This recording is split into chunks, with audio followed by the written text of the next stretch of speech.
Este baile es para la mujer a la que he amado en secreto durante estos 10 años, dijo mi marido en nuestra boda. Pasó de largo a mi lado e invitó a bailar a mi hermana. Todos los invitados aplaudieron, pero entonces me acerqué a mi padre, que estaba sentado a la mesa, y le hice en voz alta una pregunta que hizo que mi marido se atragantara y que una ambulancia se llevara a mi hermana. Hola. Escribid en los comentarios desde dónde nos escucháis. No olvidéis suscribiros y darle a me gusta. Que disfrutéis de la historia. Pero antes de que sonara esa pregunta, había una fiesta.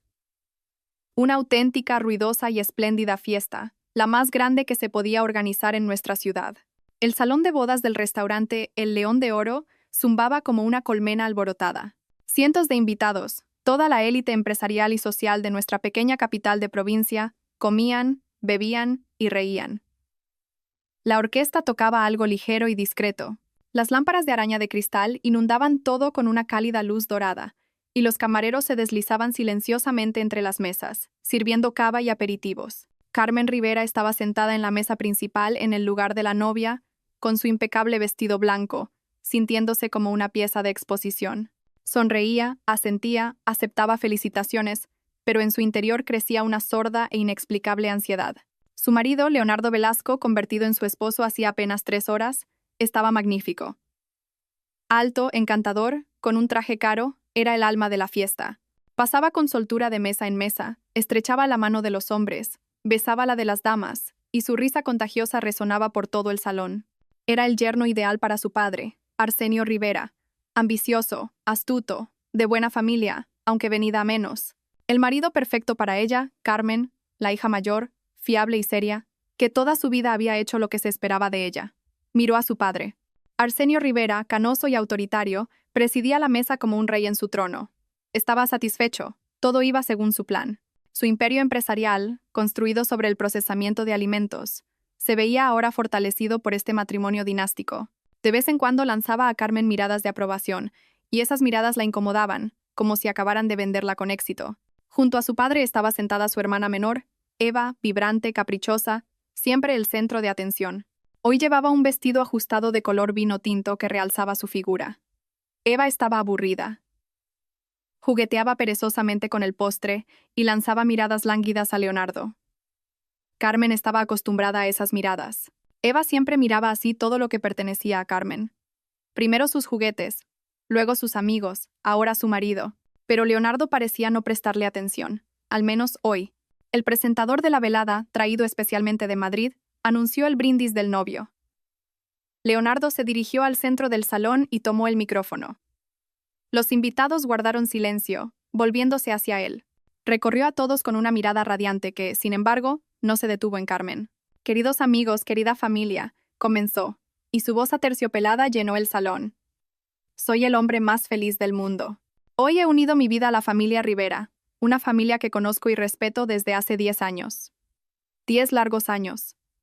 Hizo una pausa, y en esa pausa había algo teatral, artificial. En estos años han pasado muchas cosas, pero todo este tiempo en mi corazón ha vivido un secreto, un gran amor. Los invitados murmuraron con aprobación. ¡Qué romántico! Carmen sintió un nudo frío en la garganta. Conocía a Leonardo desde hacía exactamente 10 años. Él había llegado a su fábrica como un joven especialista recién salido de la universidad, pero no recordaba ningún amor secreto. Su relación había comenzado apenas un año atrás, de forma rápida y casi profesional. Su padre se lo presentó como un joven prometedor, y todo se puso en marcha. Y creo que es precisamente hoy, en este día tan importante, cuando por fin debo ser sincero. Ante todos vosotros y ante mí mismo, continuó Leonardo, alzando la voz. Miró hacia la mesa principal, pero no a Carmen. Su mirada estaba fija en Eva. Este baile, este primer baile de mi nueva vida, es para la mujer a la que he amado en secreto durante estos 10 años. El corazón de Carmen dio un vuelco. ¿Qué era esto? ¿Una broma estúpida? ¿Una inocentada? La orquesta empezó a tocar una melodía lenta y tierna. Leonardo, todavía con el micrófono en la mano, se dirigió a la mesa principal. Caminaba directamente hacia ella. Carmen ya empezaba a levantarse, enredándose en los pliegues de su vestido de novia, preparándose para aceptar su mano, pero él pasó de largo. Ni siquiera la miró. Pasó a 1 metro de su silla, dejando tras de sí una estela de perfume caro y una humillación helada. Se acercó a Eva. Eva floreció. En su rostro no había ni sombra de sorpresa, solo triunfo. Se levantó con gracia, le tendió la mano, y él la condujo al centro del salón. El mundo de Carmen se redujo a ese único punto. Su marido, bailando con su hermana. Y en ese momento ocurrió lo peor. Los invitados empezaron a aplaudir. Primero con timidez, luego cada vez más fuerte. No habían entendido nada. Pensaron que era un gesto bonito, alguna tradición familiar. ¡Oh, qué tierno! ¡Qué sorpresa! ¡Qué conmovedor! Un baile con la hermana de la novia. Se oía por todas partes. Los aplausos resonaban como una marcha fúnebre para su vida. Carmen permanecía sentada con su vestido blanco bajo esa luz dorada, sintiendo cómo se rompía en un millón de pedazos. Vio el rostro sonriente de su padre, que también aplaudía, aprobando aquella farsa. Vio la espalda de Leonardo y la cara feliz de Eva sobre su hombro. Ella sobraba en esa fiesta. Era simplemente una función, una pantalla para otra cosa. Quiso gritar, huir, romper a llorar allí mismo, ante cientos de miradas. Pero en su lugar, algo hizo clic en su interior. Algo frío, duro y afilado como el hielo. Recordó una conversación con su padre de hacía 2 meses. Sus duras palabras, su ultimátum. Te casarás con Velasco, no se discute. Debe formar parte de la familia. Tiene una deuda que podría hundirnos a él y a nosotros si sale a la luz de forma incorrecta. Tú eres la garantía. Eres el cemento de este trato. Entonces no discutió. Siempre había sido una hija obediente, pero ahora todo había cambiado. El trato estaba cerrado. Ella había cumplido su parte, y ellos simplemente la habían desechado. Las lágrimas se secaron antes de empezar a brotar. Lenta, muy lentamente, dejó su copa de cava sobre la mesa. Cogió otra, llena, y se puso en pie. El zumbido en sus oídos le impedía oír la música y los aplausos. Solo veía un objetivo, su padre. Caminó hacia él. Cada paso era un esfuerzo, como si se abriera paso a través del agua. El voluminoso vestido se enganchaba en las patas de las sillas. Los invitados se apartaban, mirando con sorpresa a la novia que había abandonado su sitio. La música seguía sonando. Leonardo y Eva seguían bailando, ajenos a todo. Se acercó a la mesa principal y se plantó justo delante de su padre. Él dejó de aplaudir y la miró con fría irritación, como diciendo, ¿qué quieres ahora? No molestes. Carmen respiró hondo, llenó sus pulmones de aire y formuló la pregunta. No gritó. Lo dijo alto y claro, para que todos la oyeran en el silencio que se hizo en el salón, porque la música se detuvo de repente a media nota.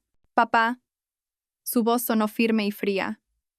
Ya que Leonardo acaba de confesar su amor por Eva, ¿significa eso que le perdonas la deuda de 5 millones de euros por la que me obligaste a casarme con él para cubrirla? El tiempo se detuvo. Los aplausos cesaron tan bruscamente como si los hubieran cortado con un cuchillo. Un invitado dejó caer un tenedor, y el tintineo del metal contra el plato pareció ensordecedor. Se hizo un silencio absoluto, mortal, en el salón. Todas las miradas estaban clavadas en ella, en su padre, en la pareja de baile que se había quedado helada en el centro de la pista. Leonardo se atragantó, tosió tan fuerte que se dobló por la mitad. El cava que había bebido antes del brindis se le fue por el otro lado. Su cara se puso roja. Eva se apartó de ella. Tenía los ojos desorbitados por el terror. Miró a Carmen, luego a su padre, luego a los invitados. Cientos de pares de ojos que un minuto antes la admiraban, ahora la taladraban como brocas. Una humillación pública. No solo la revelación de un romance, sino la revelación de que ella era mercancía en un sucio acuerdo financiero. Su rostro se volvió blanco como el mantel. Empezó a boquear. Su pecho subía y bajaba convulsivamente. Yo, grazno, y de repente sus piernas flaquearon. Se desplomó en el suelo como una flor cortada. Cundió el pánico. Alguien gritó. Los invitados se levantaron de un salto. Su padre se levantó de golpe, volcando la mesa. ¡Un médico! ¡Llamen a una ambulancia! ¡Rápido!, gritó, corriendo hacia Eva. Leonardo, todavía tosiendo, también se acercó a ella. Empezó el caos. La gente corría de un lado a otro. Alguien llamaba por teléfono, otros intentaban reanimar a Eva. Carmen permanecía en el mismo sitio, apretando en la mano la copa de cava que no había llegado a beber. Observaba todo aquel caos, y en su alma no había ni regocijo ni satisfacción, solo vacío. 10 minutos después llegaron los sanitarios. Rápida y profesionalmente, colocaron a Eva en una camilla. Estaba inconsciente. Cuando pasaron junto a Carmen, Uno de los paramédicos le lanzó una rápida mirada de reproche, como si ella fuera la culpable de todo. Sacaron la camilla del salón. Leonardo corrió tras ellos. Y en ese momento, Carmen miró a su padre. Esperaba cualquier cosa, gritos, acusaciones, quizás incluso una bofetada, pero buscaba en sus ojos una pizca de apoyo. Seguía siendo su hija. Arsenio se enderezó. Se volvió hacia ella, con el rostro congestionado de furia. Se le acercó. Sus ojos eran de hielo. La agarró del brazo, por encima del codo. Sus dedos se clavaron en su piel como garras. Niña estúpida, siseó tan bajo que nadie más que ella pudo oírlo. Su voz rezumaba odio. No lo has desenmascarado a él. Acabas de destruir a esta familia. Le soltó el brazo con brusquedad, se dio la vuelta y, sin mirar atrás, se dirigió a grandes zancadas hacia la salida, siguiendo a la ambulancia. Carmen se quedó sola.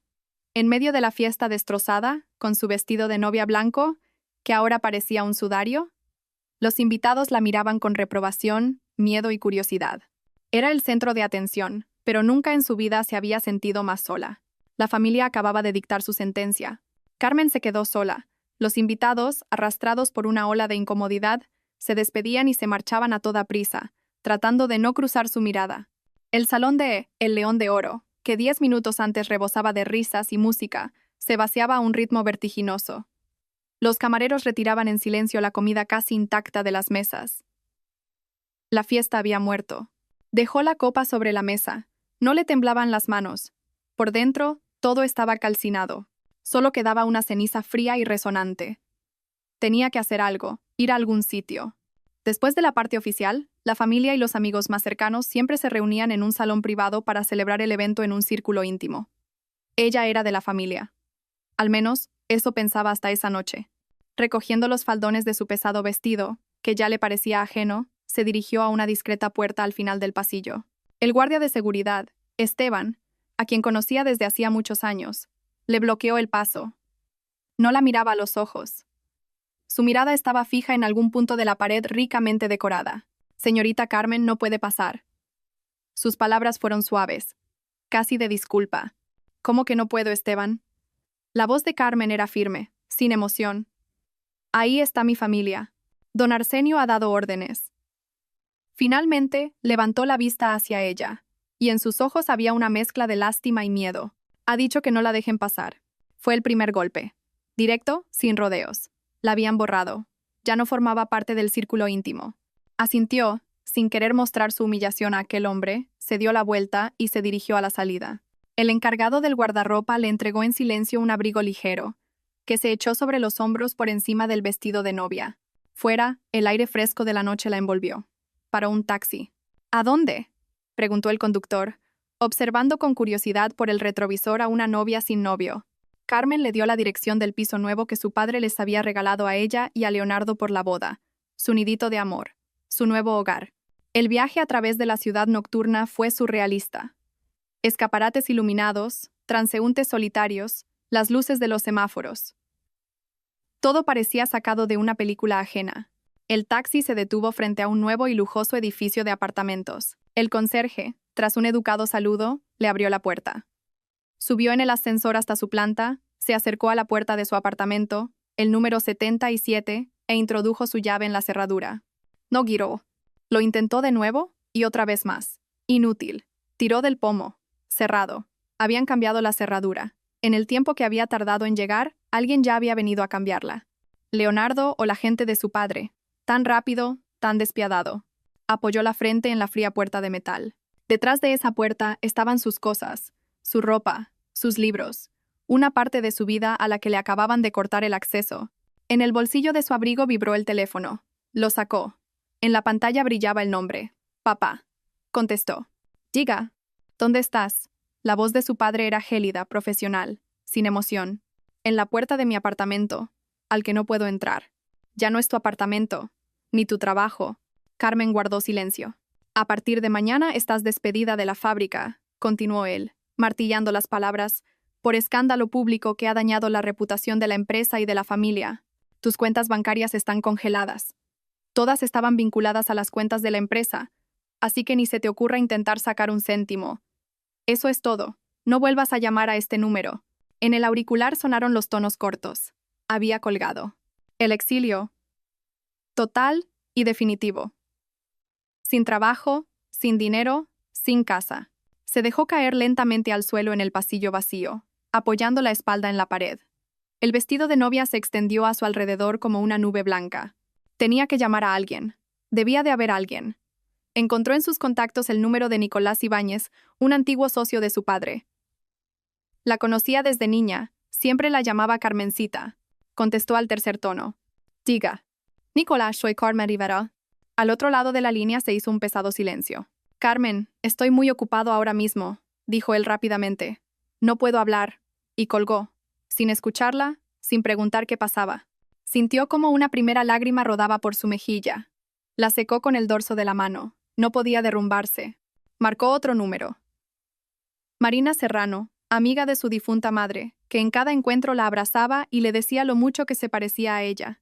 ¿Sí, Carmencita? Su voz sonaba alarmada. Al parecer, los rumores ya corrían por la ciudad. Marina, hola. He tenido un problema.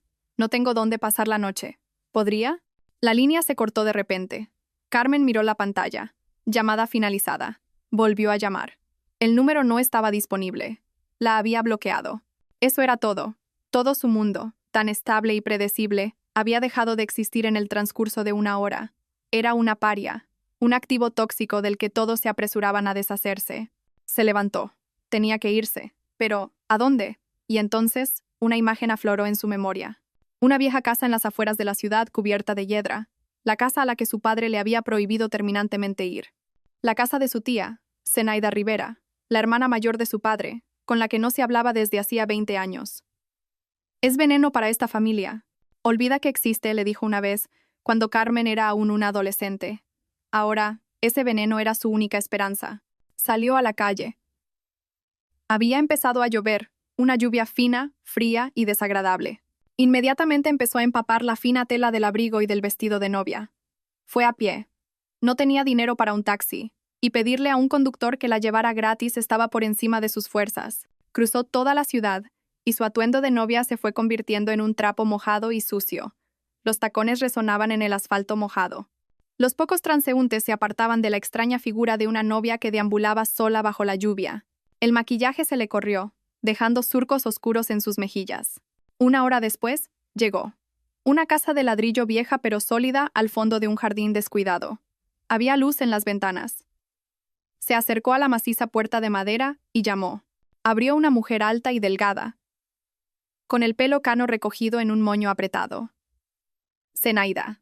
Se parecía mucho a su padre, los mismos rasgos afilados, pero sus ojos miraban de otra manera, no con autoridad, sino con una agudeza que parecía ver a través de las personas.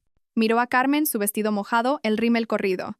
En su rostro no se reflejó ni sorpresa ni lástima. Estaba esperando que alguno de los hijos de Arsenio viera por fin la verdad. Dijo con voz tranquila y serena. Entra, te vas a resfriar. Por dentro la casa era sencilla pero acogedora. Olía a hierbas secas y a libros viejos. Zenaida le dio una toalla grande y mullida y un albornoz viejo pero cálido. Mientras Carmen se cambiaba en el baño, preparó té. Se sentaron en la cocina. Carmen bebía en silencio el té caliente y dulce, intentando entrar en calor. Así que te ha echado. No era una pregunta, sino una afirmación. Zenaida la miraba con sus ojos claros y fríos. Carmen asintió. Dijo que he destruido a la familia, por una supuesta deuda de Leonardo. Zenaida sonrió con amargura. Pobre ingenua. ¿Todavía crees que se trata de Leonardo? Carmen levantó la vista. ¿Y de quién si no? Papá dijo que Velasco tenía una deuda de 5 millones, que este matrimonio era una forma de atarlo, de obligarlo a trabajar para la familia para que lo devolviera todo. Arsenio siempre ha sabido mentir muy bien, sentenció Zenaida. Se inclinó hacia Carmen por encima de la mesa. La deuda existía, 5 millones. Solo que no era la deuda de Leonardo. Hizo una pausa, dejando que las palabras calaran. Era la deuda de Eva, tu hermanita. A Carmen se le cortó la respiración. ¿Qué? ¿Cómo? Muy sencillo, continuó Zenaida sin piedad. Estos últimos años, tu hermana ha llevado una doble vida. Mientras tú trabajabas en la fábrica, controlando la calidad de los productos, ella se iba a Madrid. Hoteles de lujo, restaurantes caros, ropa de marca. Siempre quiso vivir por encima de sus posibilidades. Sacaba el dinero de empresas de microcréditos con intereses desorbitados. Cuando la deuda llegó a los 5 millones y los acreedores amenazaron con ir a ver a Arsenio, él se puso furioso. Pero Eva, su tesoro, su favorita, no podía permitir un escándalo en torno a su nombre. Zenaida se reclinó en la silla. Y entonces apareció Leonardo. Ambicioso, guapo, de buena familia pero sin un duro. El candidato perfecto. Arsenio le propuso un trato. Él pagaba la deuda de Eva y Leonardo se casaba. Pero no con Eva. No. Eva tenía que quedar impoluta. Tenía que casarse contigo, con la fiable y obediente Carmen, que nunca hace preguntas. Así, ataba a Leonardo a la familia. Lo convertía en su deudor. Y tú eras el pago en ese trato. La fianza. El mundo volvió a dar un vuelco. La traición era mucho más profunda, mucho más fea de lo que había imaginado. No era solo una novia humillada. Era la moneda de cambio en una operación para salvar la reputación de su hermana. Carmen se quedó sentada, con la cabeza gacha. No le quedaban fuerzas ni para la ira. Solo un dolor sordo y absorbente. ¿Qué hago ahora?, susurró. Zenaida guardó silencio, observándola atentamente. Luego se levantó, se acercó a una vieja cómoda y sacó algo pequeño de un cajón. Volvió y lo puso sobre la mesa, delante de Carmen. Una vieja llave, oscurecida por el tiempo, atada a un simple cordel. Para empezar, deja de considerarte una víctima. Tu madre no era tonta, Carmen. Veía cómo eran tu padre y tu hermana. Te dejó herramientas. Carmen miró la vieja llave sobre la mesa de la cocina. Era pesada, auténtica, de las que ya no se fabrican. Herramientas. La palabra de su tía resonaba en su cabeza. Cogió la llave y el frío metal pareció transmitirle parte de su dureza. ¿Qué es esta llave?, preguntó, levantando la vista hacia Zenaida. Un pequeño estudio en un barrio antiguo, en la calle del río, respondió ella, recogiendo las tazas. Tu madre lo compró mucho antes de morir, a escondidas de Arsenio. Decía que era su refugio, un lugar donde podía respirar y pensar sin su eterno control. Él nunca se enteró. Después de su muerte, seguí pagando las facturas para que no se lo quitaran. Sabía que algún día podría hacer falta. Carmen pasó la noche en casa de su tía, en una pequeña habitación de invitados. No durmió. Se quedó tumbada mirando al techo, repasando en su mente los acontecimientos del último día. La humillación, el exilio, la traición. Y ahora este secreto dejado por su madre. Por la mañana, Zenaida le dio algo de dinero para los primeros días y ropa sencilla. Unos pantalones oscuros y un jersey gris que habían pertenecido a su hija. Al cambiarse el albornoz de su tía, Carmen se sintió, por primera vez en muchas horas, un poco más serena. El vestido de novia, sucio y arrugado, quedó hecho un montón informe en un rincón. Te he escrito la dirección, dijo Zenaida a modo de despedida. Ve, Carmen, y recuerda, tu madre era la persona más fuerte que he conocido, mucho más fuerte que tu padre. Tuvo que ir en autobús. Se sentó junto a la ventana y observó la ciudad que pasaba. Una ciudad que ya no era la suya. Allí estaba la pastelería donde ella y su padre comían helado cuando era pequeña. Allí, el teatro al que Leonardo la llevó en su primera cita. Y allí, el imponente edificio gris de su fábrica, Productos Rivera, donde había trabajado los últimos 15 años. Todo aquello formaba ahora parte de una vida ajena. El edificio de la calle del Río resultó ser un bloque de pisos normal y corriente de los años 60, con una fachada desgastada, sin conserjes ni vestíbulos relucientes. Carmen subió por una escalera ruidosa hasta el tercer piso y encontró la puerta número 24. El corazón le latía con fuerza. Introdujo la vieja llave en la cerradura. Giró con un chirrido fuerte y oxidado. La puerta se abrió y Carmen entró en el pasado. El apartamento era diminuto, pero estaba impecablemente limpio. El aire estaba viciado, olía a polvo y a tiempo. Muebles sencillos, un sofá-cama, un armario ropero, un escritorio junto a la ventana, una pequeña cocina detrás de una cortina. Todo en su sitio, cubierto por una finísima capa de polvo, como si la dueña hubiera salido un momento y estuviera a punto de volver. En la pared colgaba un calendario de taco, detenido en una fecha de hacía 10 años, el día de la muerte de su madre. Carmen recorrió lentamente la habitación, pasando la mano por la superficie de la mesa. ¿Qué buscaba? ¿Qué herramientas? Abrió el armario. Colgaban varios vestidos sencillos de su madre, su viejo abrigo. En los estantes, pilas de libros. Nada fuera de lo común. Su mirada se posó en el escritorio. Estaba vacío, a excepción de una vieja lámpara de mesa. Probó los cajones. Los dos de arriba no estaban cerrados. Dentro, paquetes de papel en blanco, bolígrafos, clips, todo como el de una persona que apreciaba el orden. Pero el cajón de abajo estaba cerrado con llave. Carmen volvió a sacar la llave que le había dado Zenaida. No encajaba. Intentó girarla de una y otra manera, pero fue en vano. La decepción se le anudó en la garganta. ¿Habría sido todo para nada? Se sentó en la silla y miró a su alrededor. Su mirada volvió a caer sobre el calendario. 10 años. Se acercó, tocó la hoja amarillenta y de repente notó que detrás del calendario, en el papel pintado, había un pequeño rasguño. Como si escondieran algo. Con cuidado, levantó una esquina del calendario. Pegada a la pared con un trozo de celo había una llavecita de mueble. Le temblaban ligeramente las manos al introducir la llavecita en la cerradura del cajón inferior. Hizo clic. Abrió el cajón. Dentro había una única cosa. Un grueso libro de contabilidad con una tapa dura de color verde oscuro. Un libro mayor. Carmen lo sacó y lo puso sobre la mesa. No era un diario. En la primera página, con la letra pulcra y menuda de su madre, registro de incongruencias. Nave de producción N, Vero 2. Empezó a hojearlo, y con cada página un escalofrío la recorría.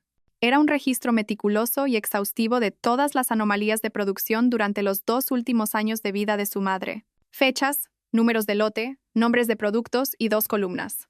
Motivo oficial de baja y destino real de la mercancía. Registro del 15 de marzo. Producto.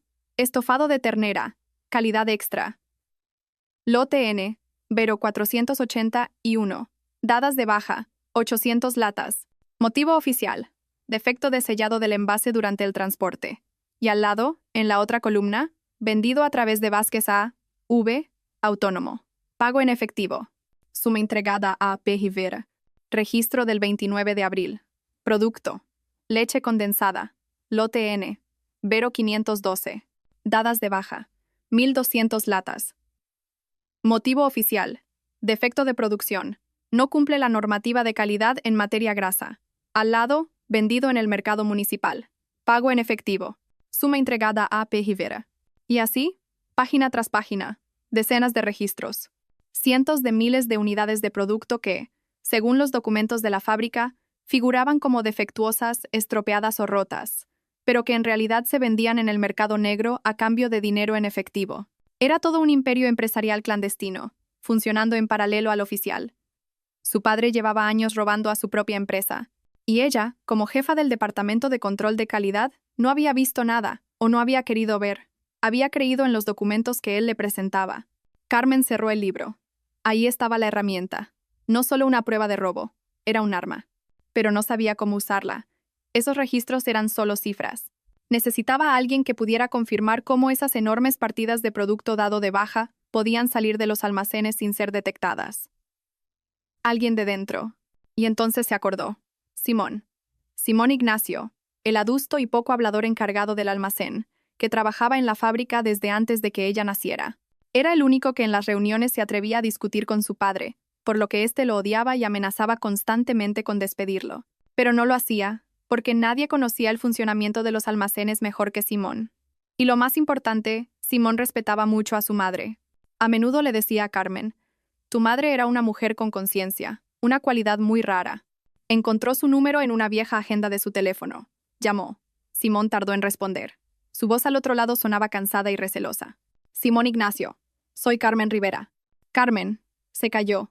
«He oído lo que ha pasado. Lo siento. Necesito su ayuda», dijo ella rápidamente. «Es muy importante, y tiene que ver con mi madre». La mención de su madre funcionó. «¿Qué pasa? No puedo hablar por teléfono». «¿Podemos vernos en algún sitio donde no nos vean?»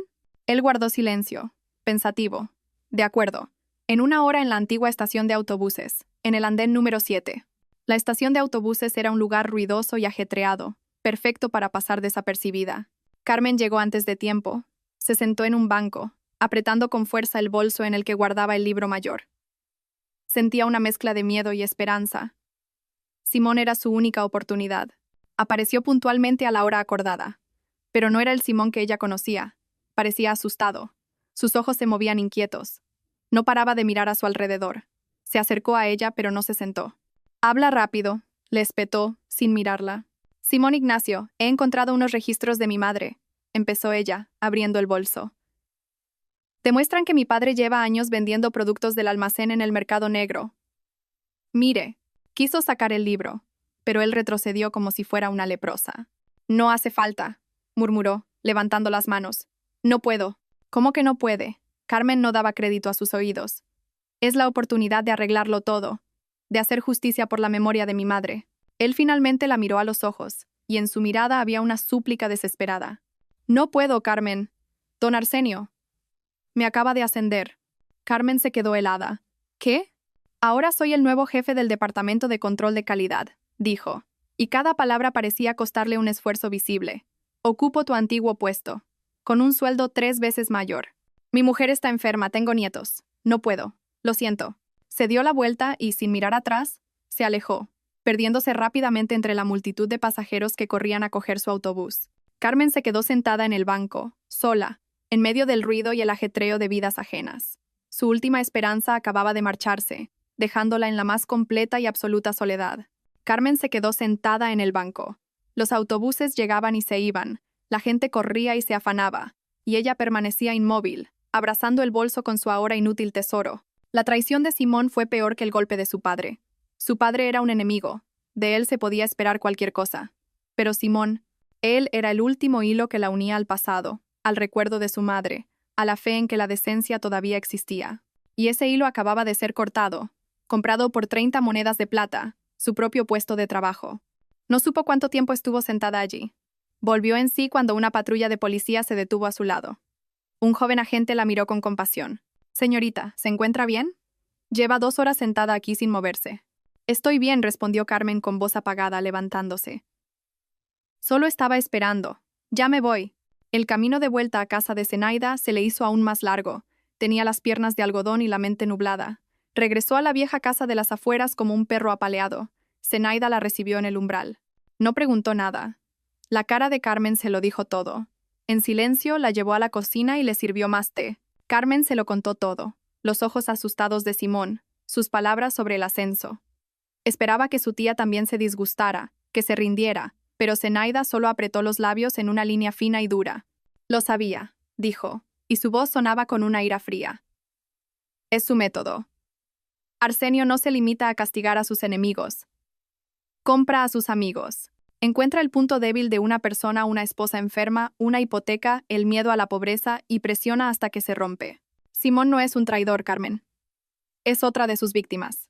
Pero, ¿qué hago ahora?» La voz de Carmen sonaba desesperada. Sin un testimonio interno, este libro mayor es solo papel mojado. Zenaida se levantó y se acercó a la ventana, cruzando las manos a la espalda. Si no se puede entrar por la puerta, hay que buscar una ventana.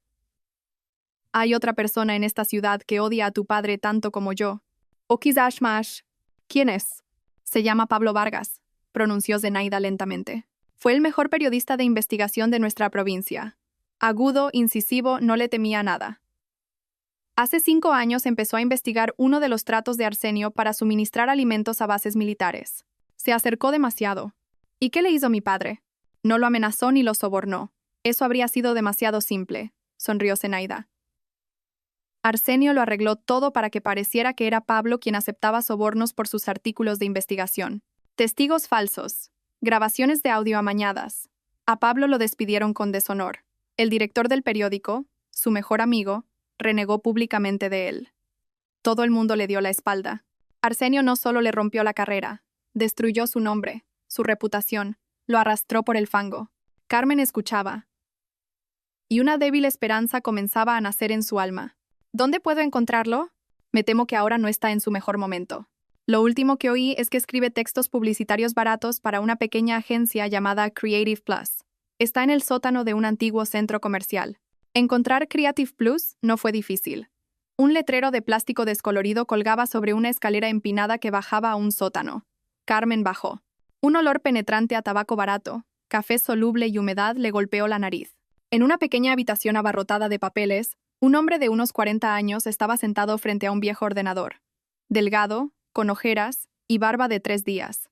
Delante de él, sobre la mesa, un cenicero rebosante de colillas. «¿Qué desea?», preguntó, sin apartar la vista del monitor. «Los eslóganes para lavaderos de coches hoy tienen descuento. Busco a Pablo Vargas».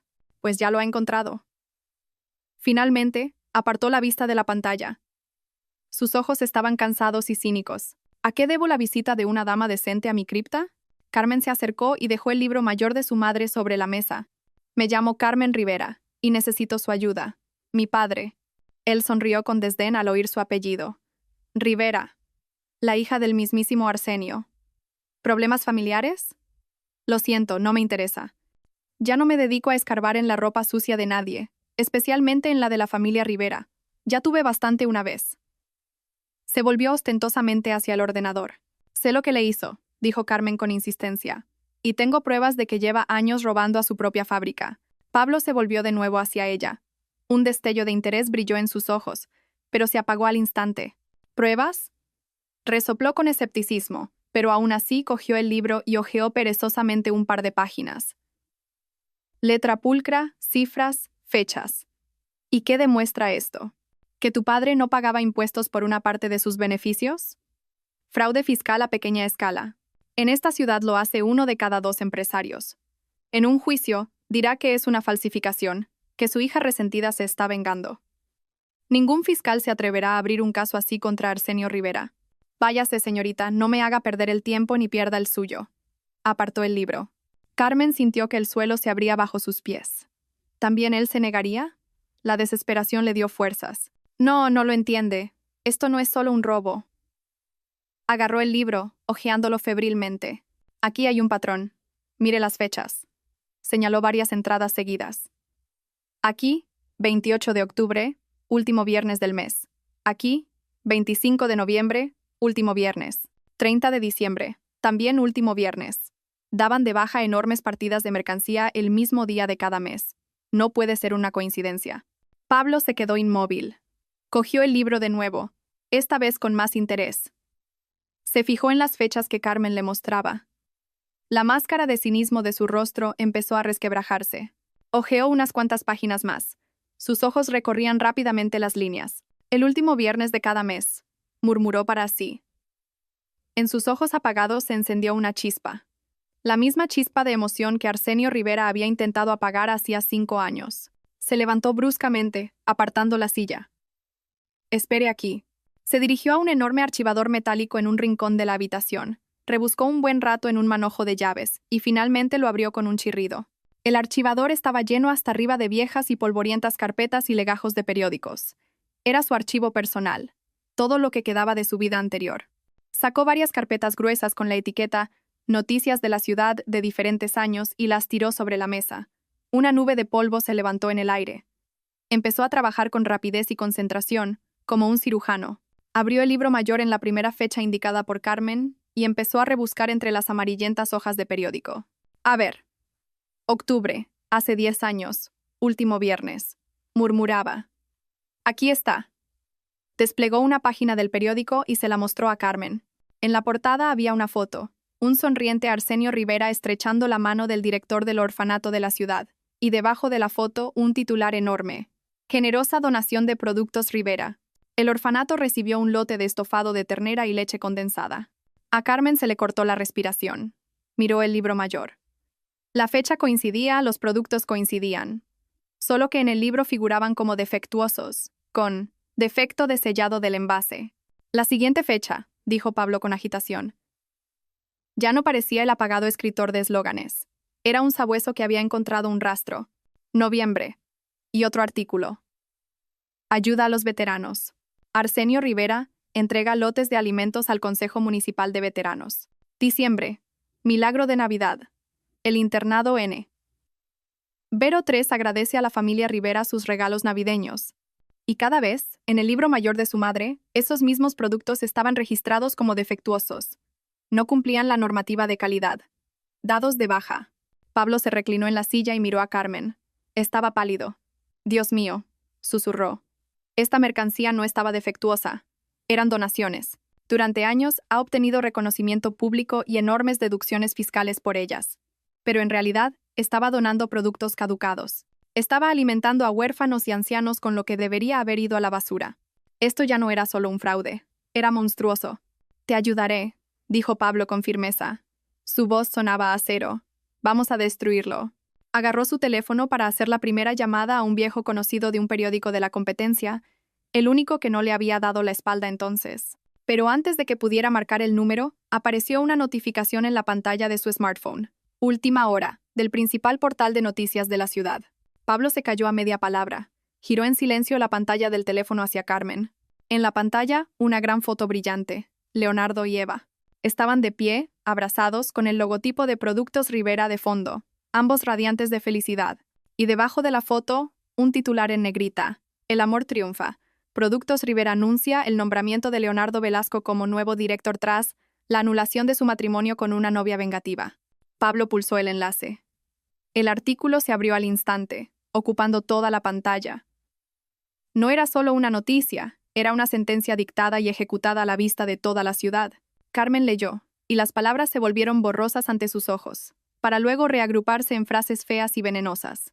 El texto estaba bien escrito, era profesional, con los acentos hábilmente puestos en la lástima y la compasión hacia cualquiera, excepto hacia ella. Una trágica historia de amor que casi fue destruida por una debilidad momentánea y los celos femeninos, proclamaba el autor del artículo. Según ha podido saber nuestro portal, la decisión de anular el matrimonio entre Leonardo Velasco y Carmen Rivera fue mutua, y se tomó horas antes de la ceremonia. Carmen, incapaz de hacer frente a la amarga verdad de que el corazón de su prometido pertenecía a otra, montó una escena bochornosa en la celebración de la boda, intentando desprestigiar no solo a su antiguo amor, sino también a su propia familia. Pablo leía extractos en voz alta, y su voz, desprovista de emoción, hacía las palabras aún más cortantes. En una entrevista exclusiva con nuestro corresponsal, una desconsolada pero fuerte Eva Rivera, que ahora se recupera de un ataque de nervios, y su fiel amado Leonardo Velasco compartieron su historia. Bla, bla, bla. Nos hemos amado durante 10 años, pero el deber hacia la familia y el respeto por mi hermana mayor no nos permitían estar juntos, citaba a Leonardo. Cuando Carmen se enteró de la verdad, acordamos separarnos como amigos. No sé qué le pasó. Supongo que el dolor fue demasiado fuerte. La historia de la deuda es una completa invención. El delirio de una mujer celosa y resentida. Y había más. El artículo citaba fuentes cercanas a la familia que afirmaban que Carmen siempre había sido difícil, introvertida y envidiosa de su hermana, más sociable y extrovertida. Su pregunta al padre en la boda se presentaba como un acto de venganza premeditado, destinado a destruir el negocio familiar por un despecho personal. No se están defendiendo, dijo Pablo dejando el teléfono. Su rostro estaba serio. Están atacando, están creando tu imagen, la solterona loca y vengativa. Y lo han hecho en una sola noche. Rápido, profesional. Tu padre no ha perdido el tiempo. Carmen guardó silencio. Sentía como la estaban enterrando lentamente en cemento. No solo la habían echado, la estaban borrando, y en su lugar dibujaban una caricatura grotesca. Ya no era la víctima de una traición, era la villana. Regresó a casa de Zenaida, desolada. Su tía ya lo había leído todo en internet. Solo negó con la cabeza. Es su estilo. Primero destruir la reputación, y luego puedes hacer lo que quieras con la persona. Toda la ciudad ya está hablando de ti, Carmen. Y Carmen lo sintió al día siguiente. Necesitaba ir a la farmacia a por un analgésico. Le dolía la cabeza por la tensión. Se puso la capucha de una vieja chaqueta que le había dado Zenaida y salió a la calle. Hacia ella venía una mujer, Ana, una vecina de su antiguo piso, donde Carmen había crecido. Siempre le sonreía amablemente, le preguntaba por el trabajo. Al ver a Carmen, Ana se detuvo un segundo. Su rostro se alargó con espanto. Hizo como que no la veía y cruzó bruscamente a la otra acera. Casi la atropella un coche. Literalmente, huyó. En la farmacia, la joven farmacéutica, que una semana antes le preguntaba con admiración sobre los preparativos de la boda, la atendió con un rostro gélido, sin decir una palabra y tirando el cambio sobre el mostrador. La miraban desde todas partes, desde las ventanas de las casas, desde los coches que pasaban. La gente susurraba a sus espaldas. Oía fragmentos de frases. La Rivera esa. Qué vergüenza. Traicionar así a su propio padre. No era solo una exiliada. Se había convertido en una apestada en su propia ciudad. La presión social era casi físicamente tangible. Le pesaba sobre los hombros. Le impedía respirar. Por la noche volvió al sótano de Pablo. El libro mayor está bien, dijo él, paseando nervioso por su cuchitril. Pero ahora no es suficiente. Han manipulado a la opinión pública. Si salimos ahora con estos registros, todos dirán que es parte de tu venganza, que has falsificado la letra de tu madre para destruir a tu padre y a tu hermana. Necesitamos algo más. Algo que demuestre que no fue solo un fraude fiscal, sino una conspiración larga y cínica. Necesitamos pruebas de que Eva y Leonardo estaban compinchados con tu padre. De que lo sabían. Carmen estaba sentada en una silla desvencijada, mirando fijamente la pantalla de su ordenador, donde todavía se veía aquella foto. Los rostros felices y radiantes de los vencedores. Leonardo, Eva. Su mirada se deslizó maquinalmente por su ropa, sus peinados. Y de repente, se detuvo en algo brillante en el cuello de Eva. Se fijó bien. Pablo notó su mirada tensa. ¿Qué pasa? Amplía la foto, pidió Carmen. Su voz se había apagado. Pablo, con un par de clics, amplió la imagen. Ahora, el cuello y el pecho de Eva se veían con todo detalle. Llevaba un collar, una fina cadena de oro y 3 grandes piedras de color azul oscuro, rodeadas por una lluvia de pequeños diamantes. Zafiros. Carmen miró el collar, y un frío glacial comenzó a subirle lentamente desde el estómago hasta la garganta. Conocía esa joya, cada faceta, cada curva. La había visto cientos de veces en el joyero del tocador de su madre. Es imposible, susurró. No era solo ira lo que la embargaba, era un terror frío y pegajoso. Se levantó de un salto, volcando la silla. Tengo que irme, le espetó a un atónito Pablo, y salió corriendo del sótano, sin oír sus preguntas. Casi corría por las calles nocturnas. En su cabeza martillaba una sola idea, una sola imagen, aquel collar. Entró en casa de Zenaida como un torbellino. Su tía, que leía en un sillón, levantó hacia ella una mirada de sorpresa. Zenaida, Carmen apenas podía respirar. El collar de mi madre, su joya más importante. ¿Lo recuerdas? Claro que lo recuerdo, respondió Zenaida lentamente, dejando el libro. Una pieza antigua francesa. Zafiros de un azul asiano profundo. La abuela lo llamaba lágrimas de viuda. ¿Por qué? Lo lleva Eva, exhaló Carmen. En esa foto de internet, lo lleva puesto. El rostro de Zenaida se petrificó. Se levantó lentamente del sillón. Enséñamelo. Carmen, con manos temblorosas, sacó su teléfono, encontró el artículo y se lo tendió a su tía. Zenaida cogió el teléfono y se lo acercó a los ojos. Durante unos segundos miró la pantalla en silencio. Cuando bajó el teléfono, su rostro estaba gris. Sí, es ese. No hay duda. Pero, ¿cómo?, susurró Carmen. ¿De dónde lo ha sacado? Papá nunca le habría permitido coger algo de mamá. Nunca. Y no se lo permitió, dijo Zenaida en voz baja. Su voz estaba llena de una extraña y aterradora certeza. Porque ni él mismo sabía dónde estaba. Carmen la miró, sin entender nada. Ese collar, Carmen, continuó Zenaida, mirándola directamente a los ojos, y en su mirada había un abismo. Su joya más preciada. Desapareció de su joyero el día que murió. A Carmen le flaquearon las piernas y tuvo que apoyarse en la mesa. Le faltaba el aire. El mismo día, concluyó Zenaida. Y cada una de sus palabras cayó en el silencio como una piedra en un pozo profundo. Hace 10 años, el mismo día que Leonardo Velasco pisó por primera vez vuestra fábrica, y el mismo día en que, como ahora cuenta todo el mundo, comenzó su amor secreto por Eva. Las palabras de Zenaida quedaron suspendidas en el aire. El día de la muerte, el día de la llegada de Leonardo, el día del comienzo del amor secreto. 3 puntos que de repente se unían en una línea grotesca y repugnante. Ya no era solo traición o humillación. Era una telaraña de mentiras nauseabunda y pegajosa, tejida durante 10 años. Su amor no era solo un secreto, era un pacto, una conspiración que había comenzado con un robo. No habían robado solo un collar, habían robado la última cosa de valor que pertenecía a una mujer moribunda, y luego habían construido su relación sobre esos cimientos. Carmen se levantó. Tenía la cabeza más clara que nunca. El dolor había desaparecido, reemplazado por una furia fría y resonante. Tengo que volver allí, dijo, mirando al vacío. ¿A dónde, Carmen?, preguntó Zenaida. A su apartamento, al refugio. Tiene que haber algo más. No pudo no dejar algo más. El libro mayor es sobre el negocio. Esto es personal.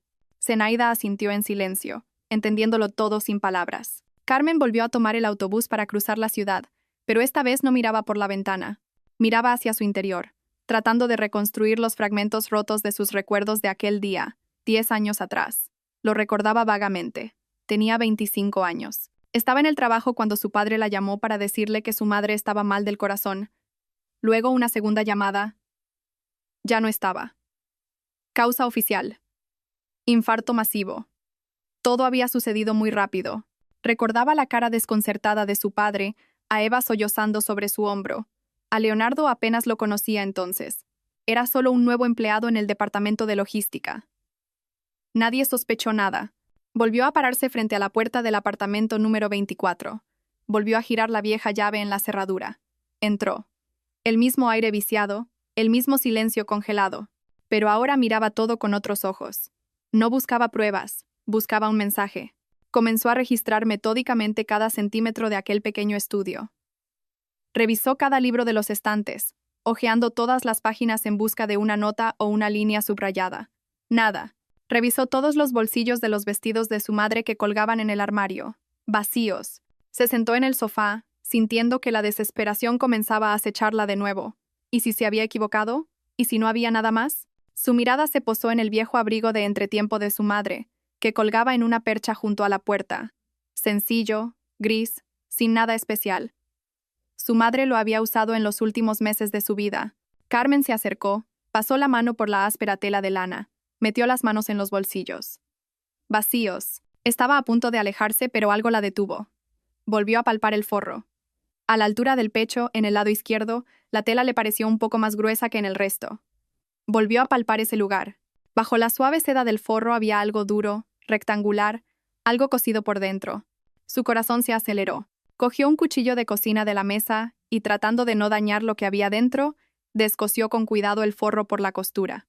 La tela de seda se abrió y al suelo cayó un pequeño y grueso cuaderno con una gastada cubierta de cuero. Un diario. Carmen lo recogió. Le temblaban tanto las manos que apenas podía sostenerlo. Se sentó a la mesa y abrió la primera página, la letra de su madre.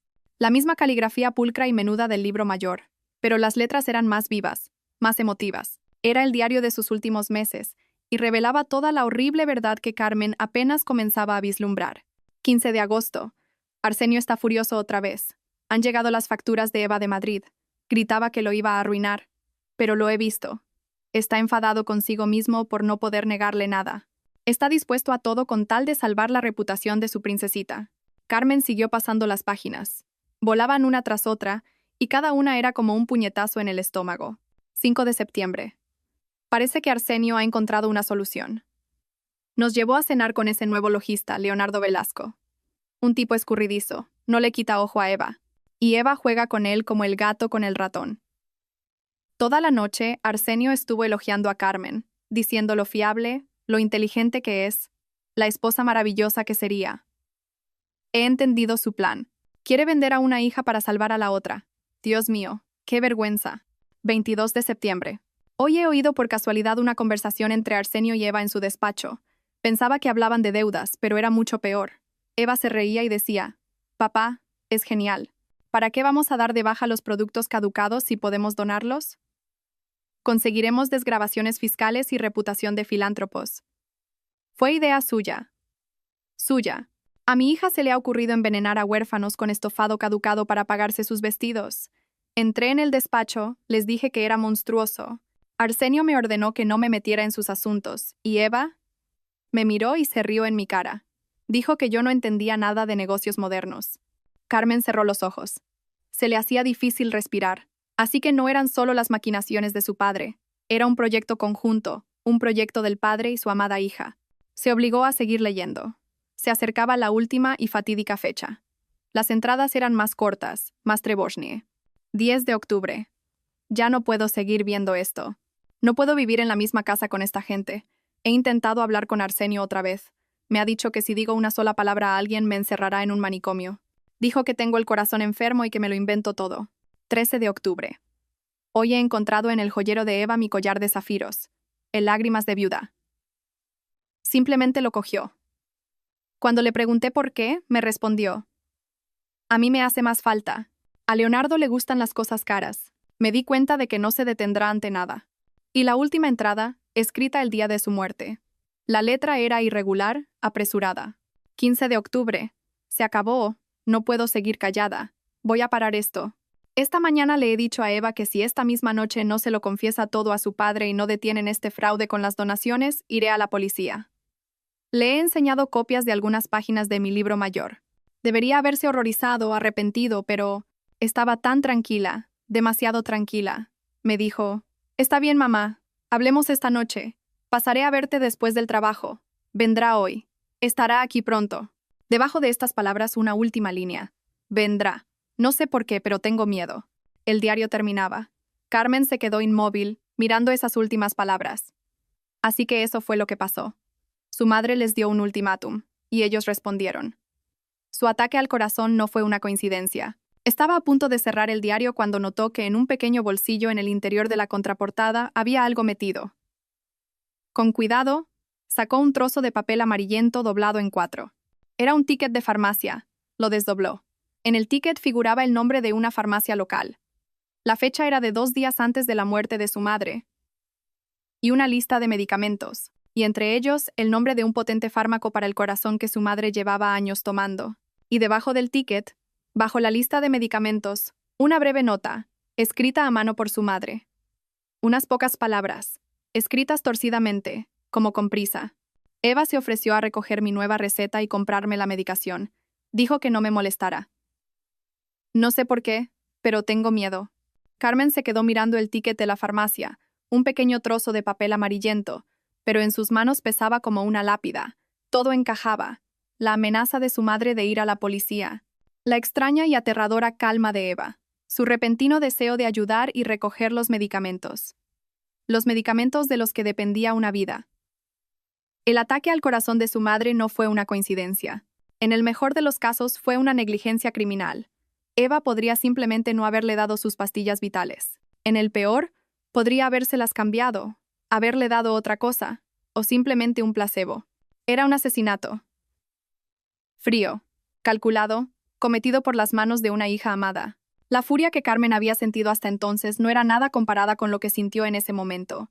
Era algo diferente, una conciencia gélida y serena de que estaba tratando con monstruos, y debía detenerlos. No por venganza, sino por justicia. Por su madre, cuyo último y asustado susurro sostenía ahora en sus manos. Dobló con cuidado el ticket, lo guardó de nuevo en el diario, y el diario en el bolso, junto con el libro mayor. Salió del apartamento, cerrando la puerta tras de sí. Ahora sabía lo que tenía que hacer. Llegó al sótano de Pablo tarde por la noche. Él seguía sentado frente a su ordenador, envuelto en una nube de humo de tabaco. Al verla, se levantó de un salto. «Carmen, ¿dónde estabas? Me estaba volviendo loco». «He encontrado algo más», dijo ella en voz baja, y puso el diario de su madre sobre la mesa. Él lo cogió y empezó a leer. Carmen se sentó en silencio frente a él, observándolo. Vio cómo la sonrisa cínica se borraba lentamente de su rostro. Vio cómo se tensaban los músculos de su mandíbula, cómo se oscurecían sus ojos. Cuando llegó a la última página y leyó la nota del ticket de la farmacia, dejó el diario a un lado, como si le quemara las manos. Guardó un largo silencio mirando a un punto fijo. «Esto lo cambia todo», dijo finalmente con voz grave. «Ya no es solo fraude y difamación.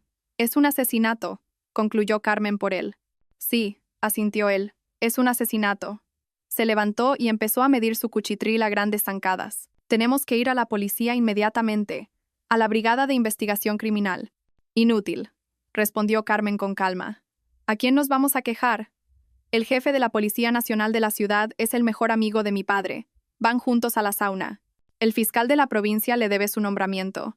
Ni siquiera nos dejarán pasar de la puerta. Y si lo hacen, este diario se perderá ese mismo día. Y a nosotros nos acusarán de difamación y de intentar manchar el buen nombre de un hombre respetado». Pablo se detuvo. Sabía que ella tenía razón. En esa ciudad su padre era la policía. Él era la ley. Entonces, ¿qué? ¿Qué hacemos? En su voz sonaba la impotencia. «Necesitamos que confiesen ellos mismos», dijo Carmen, públicamente. «Necesitamos una confesión en toda regla. Solo eso funcionará». Pablo la miró con perplejidad. «¿Confesar, Carmen? Esa gente nunca confesará nada. Antes volverían a matar para ocultar la verdad. Entonces tenemos que acorralarlos». En el rostro de ella apareció una expresión dura que Pablo no había visto antes.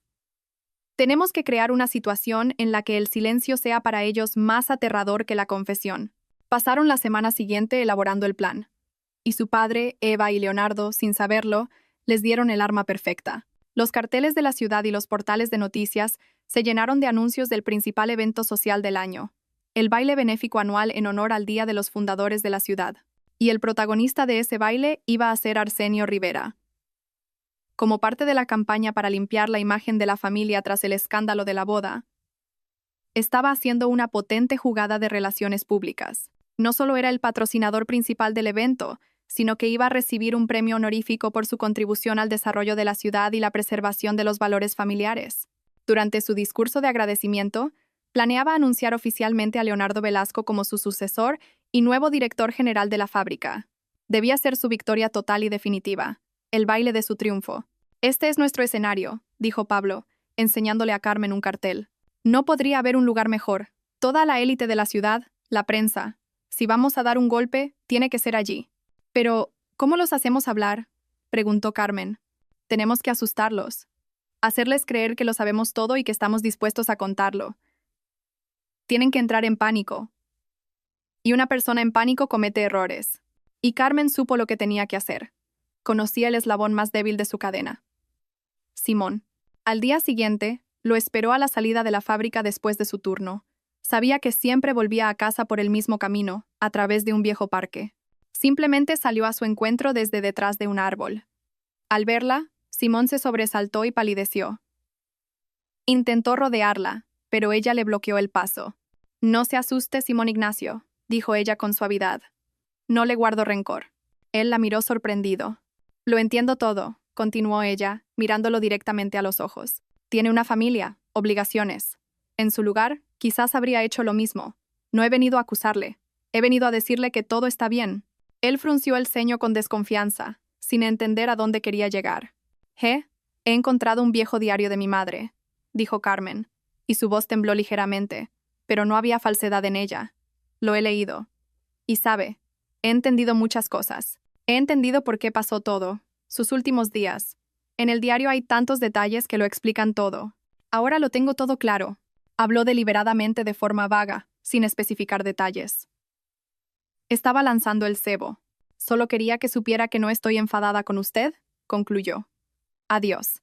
Se dio la vuelta y se alejó, dejándolo de pie en medio del parque, sumido en la confusión y el miedo. No dudaba de lo que haría. Una persona que vive con miedo siempre corre hacia su amo. Tenía razón. Pablo, usando viejos contactos, le pidió a un técnico de telefónica conocido que rastreara las llamadas del número de Simón.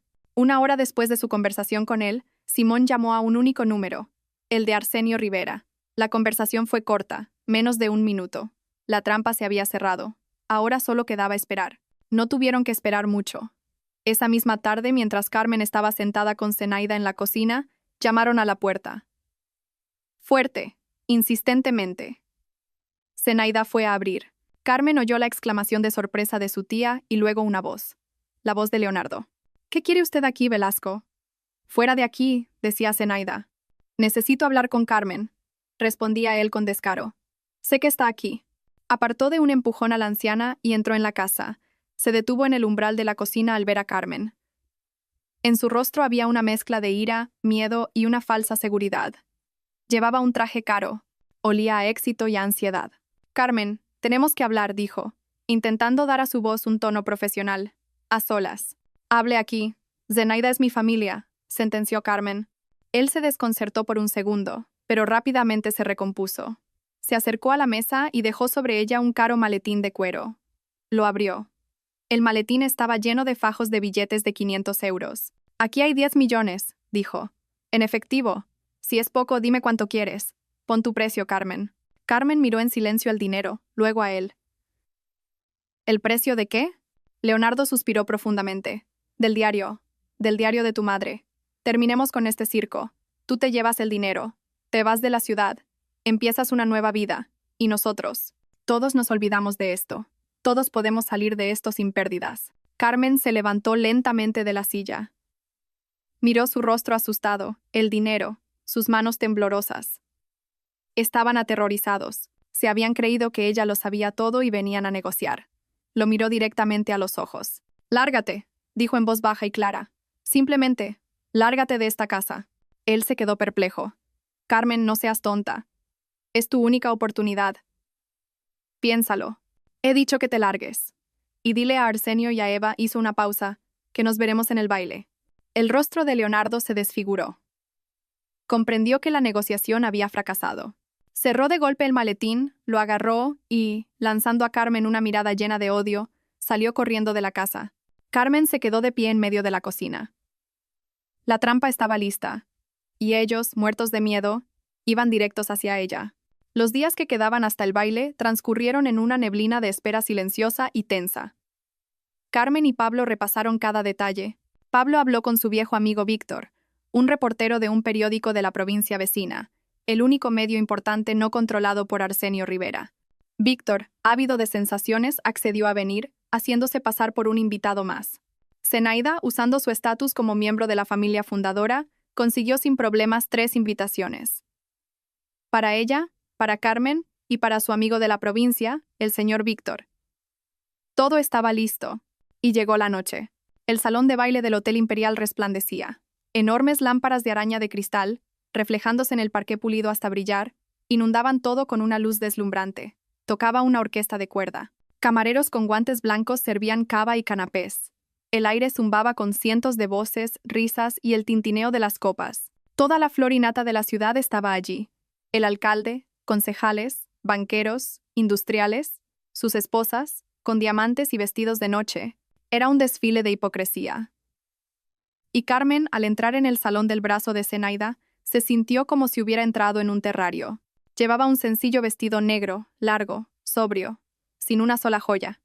Era la antítesis de su traje de novia y de los vestidos llamativos y chillones de las demás mujeres. A su lado, Zenaida, con su vestido de terciopelo anticuado pero elegante, parecía una reina en el exilio. En la entrada, 2 guardias de seguridad con traje, claramente instruidos, intentaron detenerlas. «Disculpe, señorita Carmen», empezó uno, interponiéndose en su camino. Pero Zenaida ni siquiera aminoró el paso. Fulminó al guardia con una mirada gélida. «Es mi invitada, joven. ¿O tiene órdenes de no dejar entrar al baile a los fundadores de la ciudad?» El guardia se desinfló. Reconoció a Zenaida Rivera. Discutir con ella equivalía a un suicidio profesional. Se apartó en silencio. Entraron en el salón. Pablo y Víctor ya estaban allí, sentados en una mesa discreta en un rincón, desde donde se veía bien el escenario. Pablo cruzó la mirada con Carmen y asintió casi imperceptiblemente. El centro de atención, por supuesto, era su familia. Arsenio, con un esmoquín impecable, estaba rodeado por el alcalde y la gente más influyente de la ciudad, recibiendo felicitaciones, estaba en su elemento. Autoritario, seguro, el amo y señor. Leonardo, como fiel heredero, estaba a su lado, sonriendo con deferencia. Y Eva. Eva era la estrella de la noche. Llevaba un lujoso vestido bordado en oro, con un elaborado peinado, y por supuesto en su cuello brillaba aquel collar de zafiros. Reía más fuerte que nadie, bebía cava copa tras copa, pero en sus ojos, Carmen notó un brillo febril y ansioso. La vieron, los 3. La sonrisa en el rostro de Arsenio se congeló por una fracción de segundo. Leonardo se tensó. Y Eva. Eva le lanzó una mirada llena de odio y miedo mal disimulado. La ceremonia comenzó. El presentador se deshizo en elogios hacia Arsenio Rivera, enumerando sus méritos para la ciudad. Luego, el alcalde subió al escenario y, entre un estruendoso aplauso, le entregó una pesada estatuilla de cristal, el premio Legado Familiar. Arsenio se acercó al micrófono. El salón enmudeció. «Queridos amigos», comenzó con su voz bien impostada y segura. «Es un gran honor para mí estar hoy aquí. Pero este premio no es solo mío. Es el premio de toda mi familia. Una familia para la que conceptos como la honestidad, la decencia y la responsabilidad ante la sociedad siempre han estado y estarán en primer lugar. Son los valores que heredé de mis padres y que transmito a mis hijos». Carmen comenzó a caminar lentamente hacia adelante. Cruzó el salón, entre las mesas, hacia el escenario. La gente se apartaba, siguiéndola con miradas de sorpresa y reprobación. La música se detuvo. Todos la miraban. Arsenio, en el escenario, titubeó. Vio cómo se acercaba, y en sus ojos brilló una ira fría. Pero era un profesional. Hizo como si nada pasara, y continuó su discurso. Eva no era una profesional. Al ver a Carmen caminar directamente hacia ellos, entró en pánico. El alcohol y el miedo hicieron su trabajo. Dio unos pasos al encuentro de Carmen, interceptándola al borde mismo del escenario. Su rostro estaba desfigurado por la rabia. «¿Qué haces aquí?», siseó para que solo ellas la oyeran. «¿Crees que puedes arruinarlo todo? Esta noche es nuestra. Leonardo es mío. La fábrica es mía. Estaba tan cerca que Carmen podía oler el cava en su aliento. Carmen no apartó la mirada. Miró a su hermana con calma, casi con lástima, y luego miró los zafiros que brillaban en su cuello. ¿El collar también era tuyo?, preguntó en voz baja pero clara. ¿O simplemente lo cogiste después de cambiarle las pastillas? El tiempo se detuvo.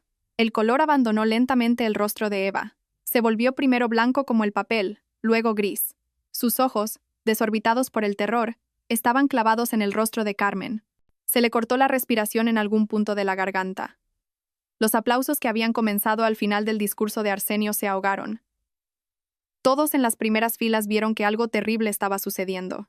Eva giró lentamente la cabeza hacia el escenario, donde su padre, interrumpiendo su discurso, las miraba con una furia gélida, buscaba su salvación en él. Su rostro se contrajo en una mueca infantil y desesperada. ¡Papá!, gritó a todo el salón enmudecido. Su voz se quebró, convirtiéndose en un chillido. ¡Papá, dile que miente! ¡Díselo a todos! Arsenio Rivera estaba de pie bajo los focos.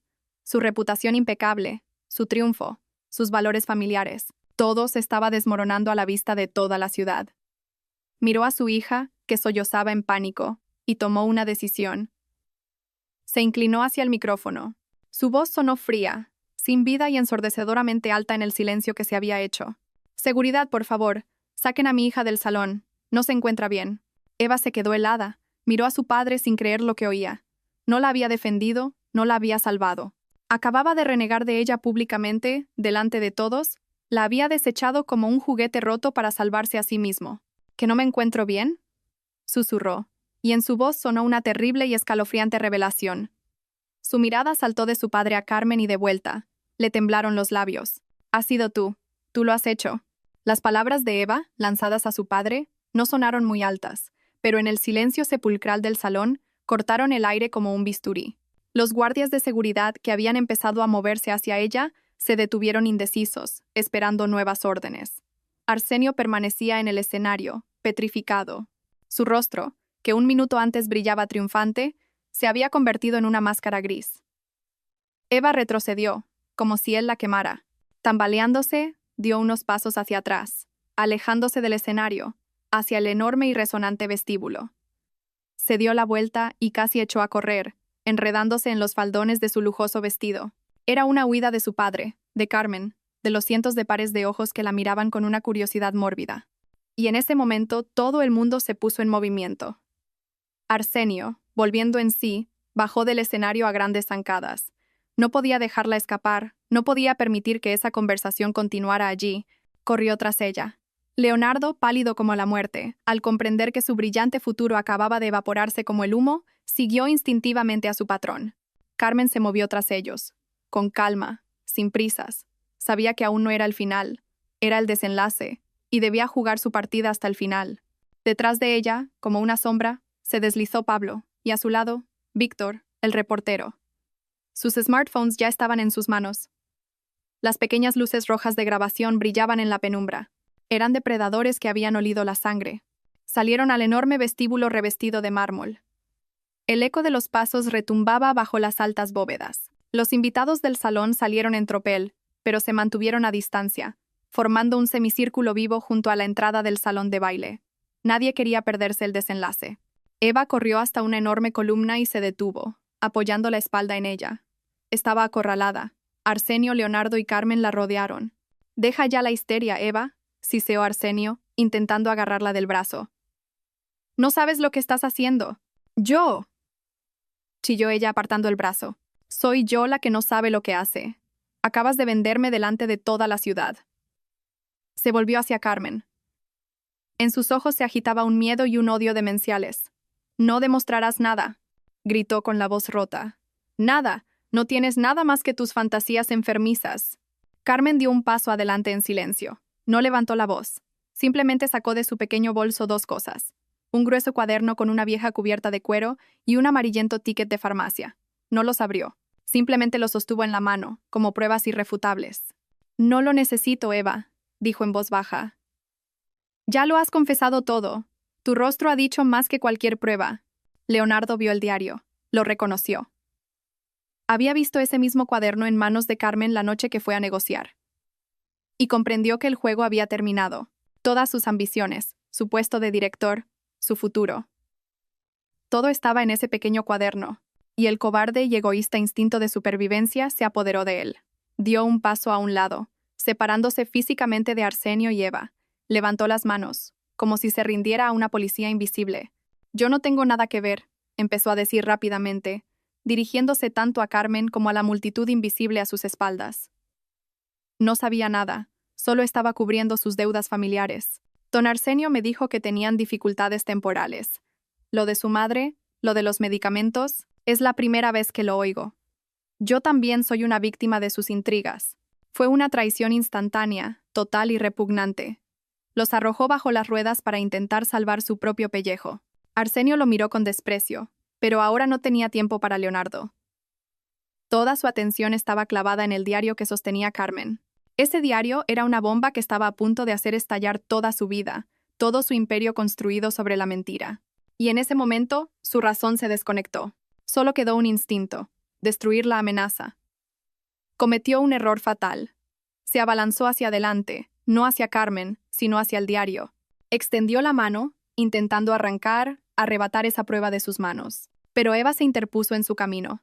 En ese último momento decisivo, al ver a su padre no como el patriarca todopoderoso, sino como un anciano asustado que primero la había negado y ahora intentaba, como un ladronzuelo, arrebatar un cuaderno, lo comprendió todo.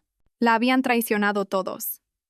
Y su última oportunidad de salvación era hundir a quien la arrastraba al fondo. Empujó a su padre con fuerza. Arsenio, que no se lo esperaba, retrocedió y se golpeó contra la columna. Y Eva se volvió hacia Carmen. Tenía la cara mojada por las lágrimas, el maquillaje corrido. Parecía una actriz loca en el final de una tragedia. «¡Fue él!», gritó, señalando a su padre con un dedo tembloroso. «Él me lo dijo.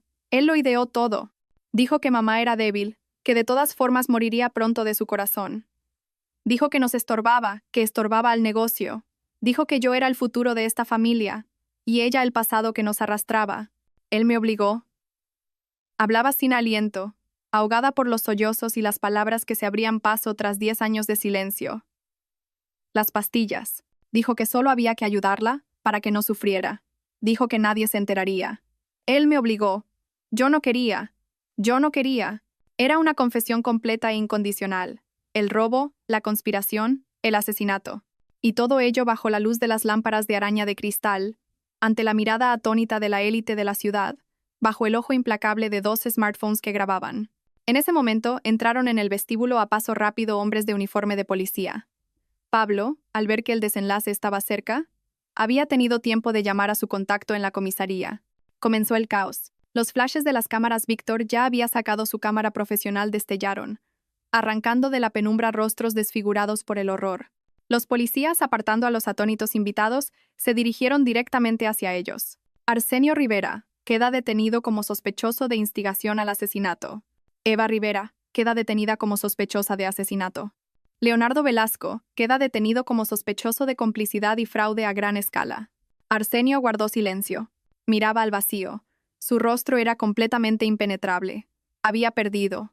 Eva sollozaba, gritando que era inocente, aferrándose a los brazos de los policías. Leonardo balbuceaba algo sobre que colaboraría con la investigación, que lo contaría todo. En sus muñecas sonaron las esposas. Se los llevaron a través de la multitud de atónitos invitados hacia la salida. El baile del triunfo se había convertido en un patíbulo. El legado de la familia Rivera fue destruido en una sola noche, pública e irrevocablemente. Carmen permanecía inmóvil, abrazando el diario y el libro mayor. Zenaida se acercó y le puso una mano en el hombro. «Se acabó, niña». Carmen levantó la vista hacia ella. En sus ojos no había ni alegría ni regocijo, solo un cansancio inmenso y absorbente. «No», dijo en voz baja. «Todo acaba de empezar». 6 meses después. La mañana era fría pero soleada. El aire olía a metal y a pintura fresca. Carmen estaba de pie en una pasarela elevada, mirando hacia el recinto de la fábrica Productos Rivera. Tras un sonado juicio que sacudió a todo el país, la empresa estaba al borde de la quiebra. Arsenio Rivera y Eva recibieron largas condenas por asesinato. Leonardo, como testigo clave, se libró con una condena condicional por fraude y desapareció de la ciudad. A Carmen, como única heredera sin mancha, el tribunal la nombró administradora concursal de la empresa. Era una tarea dura, casi imposible, resucitar la empresa de sus cenizas. Pero lo consiguió. A su lado estaba Zenaida. Ahora era su mano derecha, su consejera, su verdadera familia. Ponemos en marcha la cadena en 10 minutos, dijo Zenaida, mirando a los obreros que se afanaban abajo. La gente echa de menos el trabajo. Yo también, sonrió Carmen. Había vendido aquel pequeño apartamento refugio de la calle del río. El lugar que guardaba el dolor de su madre debía servir para algo bueno. Con todo el dinero recaudado, más una parte de sus propios fondos, creó una fundación benéfica con el nombre de su madre, Fundación Elena Rivera. El primer y principal proyecto de la fundación fue la renovación completa de aquel orfanato de la ciudad que su padre había estado envenenando durante años. Ahora la fundación les garantizaba el suministro de los productos más frescos y de mayor calidad. Su victoria no consistió en la venganza, sino en la restauración de la justicia. Carmen miró el logotipo de la fábrica. Las viejas letras, Productos Rivera, habían sido desmontadas. En su lugar, lucía una nueva y concisa inscripción, Productos Elena. Abajo sonó una sirena, y la cinta transportadora comenzó a moverse lentamente, llevando las primeras latas de un producto nuevo y honesto. Carmen respiró hondo el aire frío de la mañana. Su guerra había terminado. Su vida comenzaba de nuevo. Y estaba preparada. Y así termina esta historia tan difícil y dramática, queridos amigos. Una historia sobre la traición de los seres más queridos, pero al mismo tiempo una historia sobre la increíble fuerza de espíritu de una mujer que fue capaz de enfrentarse a todos y restaurar la justicia. Estoy seguro de que no ha dejado indiferente a nadie. Y probablemente la pregunta principal que nos queda a todos después del final es, ¿hizo bien Carmen? Por un lado, desenmascaró a ladrones, estafadores e incluso asesinos. Detuvo un crimen terrible, ya que su padre y su hermana llevaban años envenenando a huérfanos y ancianos. Limpió el nombre de su madre y resucitó el negocio familiar sobre principios de honestidad. Su victoria parece absoluta. Pero, por otro lado, el precio de esa victoria fue terrible. Destruyó a su propia familia con sus propias manos. Envió a la cárcel a su propio padre y a su hermana. ¿Valía la pena la justicia a costa de una aniquilación tan total? ¿Tenía otra opción, quizás menos cruel? ¿Pudo encontrar en sí misma la fuerza para perdonarlos? ¿O crímenes como estos no se pueden perdonar? ¿Qué pensáis sobre esto? Nos encantaría conocer vuestra opinión. Quizás os han quedado algunas preguntas sobre la trama. ¿Algo os ha parecido que no estaba del todo resuelto o simplemente tenéis curiosidad por saber qué fue del resto de los personajes? Por favor, no dudéis en escribir todo lo que os preocupe en los comentarios debajo de este video. Leeré atentamente todas vuestras reflexiones. Y por supuesto, si esta historia os ha conmovido, si habéis empatizado con Carmen y habéis seguido su lucha con el corazón en un puño, por favor, apoyadnos. Dadle a me gusta a este video y suscribíos a nuestro canal si aún no lo habéis hecho. Vuestros me gusta y comentarios son la mejor recompensa para nosotros y un estímulo para crear nuevas y aún más emocionantes historias para vosotros. Os deseamos todo lo mejor. Al final de este video, en el centro de la pantalla, aparecerá una ventana. Por favor, haced clic en ella. Allí encontraréis otras de nuestras historias más interesantes.